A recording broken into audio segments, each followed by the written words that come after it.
इस बात का जवाब कभी खुद को भी ठीक से नहीं दे पाया कि मैं असल में उससे इतनी मोहब्बत करता क्यों हूँ। मैं उसकी अच्छाइयों की तरफ इशारा कर सकता हूँ या हम साथ में कितने अच्छे लगते थे उसको भी एक वजह बता सकता हूँ, मगर वो सही उत्तर नहीं होगा।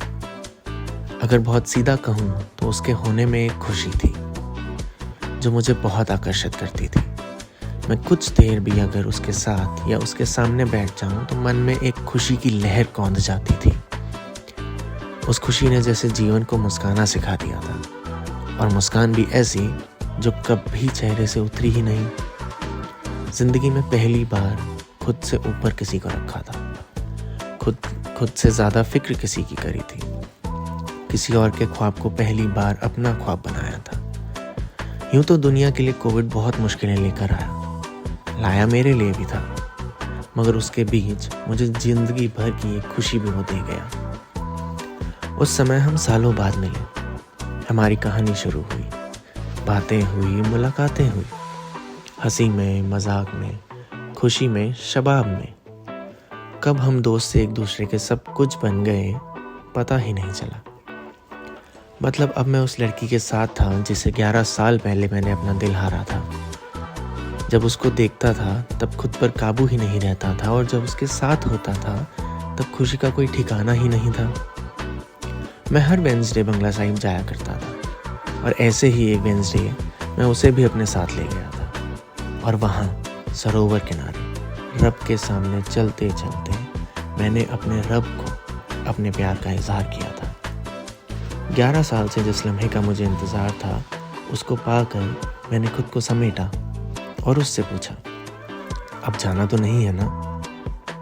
उसने मुस्कुराते हुए कहा, नहीं नहीं, आराम से जाऊंगी। मगर मुझे क्या पता था कि वो जाते जाते कमबख्त इतनी देर लगा देगी। जो लड़का सबको अपनी कहानियां सुनाया करता था वो उस एक लड़की के सामने चुपचाप बैठकर उसकी सारी कहानियां सुनता था।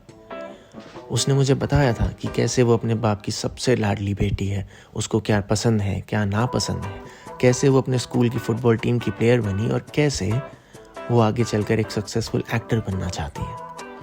और मैं लफ्ज़ पर लफ्ज़ उसकी हर एक बात को खुद में समेटता रहा। मगर किस्मत को शायद हमारा साथ रहना नागवार गुजरा, और धीरे धीरे हम अलग हो गए। कुछ और ही सोचा था दिल हारने से पहले, पर तुम ऐसे ही तो अच्छी थी। मैंने हर बार रख दिया खुद को पूरा का पूरा खोलकर, खुला खुला सा बिखरा हुआ पड़ा रहता हूँ, कभी तुम्हारे घुटनों पर, कभी तुम्हारी पलकों पर, तो कभी ठीक तुम्हारे पीछे। बिखरने के बाद का सिमटा हुआ समय था से लेकर हूं तक पूरा का पूरा जी लेता हूँ खुद को फिर से। मेरे जाने के बाद तुम शायद मुझे पढ़ लेती होगी, कभी अपने घुटनों पर, कभी अपनी पलकों पर जो कभी ठीक तुम्हारे पीछे बिखरा पड़ा था ना, वो शायद पड़ा होगा अभी भी की आशा में। मैं खुद को समेटते हुए फिर से आता हूँ तुम्हारे पास, फिर बार बार, और हर बार छोड़ जाता हूँ थोड़ा सा खुद को ठीक तुम्हारे पीछे।